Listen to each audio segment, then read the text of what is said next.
L'amour mutuel, pour moi, ressemble à l'alignement des planètes, un miracle d'ordre et de hasard où des trajectoires infiniment vastes se croisent, se regardent et en un instant se répondent. À côté de ce miracle, il y a la longue litanie des centaines de milliers d'amours qui n'ont jamais trouvé leur écho. Des comètes solitaires, des étoiles filantes qui n'ont croisé qu'un regard égaré. Et pourtant, tu n'as pas oublié que tu brilles, que tu scintilles. Tu portes toujours en toi cette lumière discrète qui m'a guidé jusqu'à toi. Mon cœur s'est rempli, sans bruit, mais avec force, du miracle de notre rencontre, d'un choc doux qui a changé la cartographie de mes jours. L'amour, les étoiles et les chansons finiront un jour. C'est la loi des choses. Toute flamme s'éteint, tout poème se froisse, toute ville s'enterre sous les ronces du temps. Et alors, quand je pense à cette fin inéluctable, tes lèvres rendent ces fatalités presque dérisoires. Un baiser, un sourire, et l'éphémère reprend des airs d'éternité. Le temps file si vite que parfois, je lui envie sa liberté. Il m'enlève des heures, des saisons, et je me surprends jaloux de sa perpétuelle fuite. Pourtant, au creux de ce jaillissement, nous nous sommes enlacés, échangeant des sourires malicieux.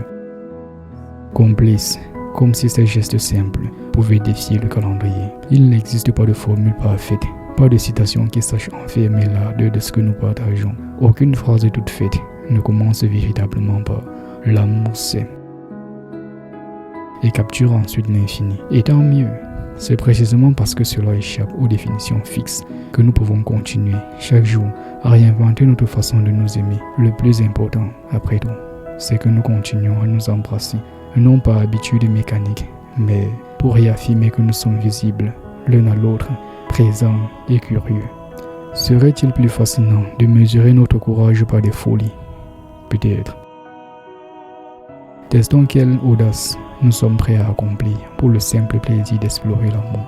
Pas l'amour théorique, mais l'amour vécu, tâtonnant, risqué et généreux. Explorons cet espace où l'humanité n'a pas encore tout compris. Inventons des gestes, des mots, des rituels qui n'appartiennent qu'à nous et qui défient le catalogue du cœur.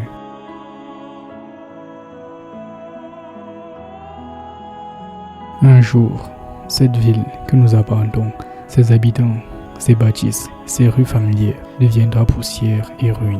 C'est une image cruelle et belle à la fois. Si l'on y réfléchit, tout semble briller d'un éclat particulier à la veille de la ruine, comme si l'extinction prochaine donnait du relief aux couleurs, à la lumière, à chaque pierre. Même privé de rêves tangibles, même lorsque la nuit efface nos projets, il reste quelque chose, la certitude, fragile, lumineuse, que nous avons été là, ensemble. J'ai écrit Jean dans un carnet, puis, en relisant, j'ai vu ce mot se métamorphoser en vagabond éphémère. Chacun d'entre nous porte cette part de dérive, cette trace passagère dans le monde. Alors, poursuivons nos jours comme on suit une carte incomplète, sans garantie, mais avec une joie obstinée. Aimons en sachant que tout s'efface. Aimons aussi parce que cette conscience rend chaque instant plus vif. Continuons d'écrire nos petites révolutions. Des baisers volés sur des trottoirs rugueux, des promesses murmurées entre deux arrêts de bus, des rires qui percent la grisaille. Tout cela, étoiles, chansons, villes, ruines, n'est que décor. Ce qui importe, c'est la manière dont nous l'habitons ensemble, en amoureux voyageurs, en planète qui se trouve pour un temps, et apprennent à danser dans l'immensité de l'univers.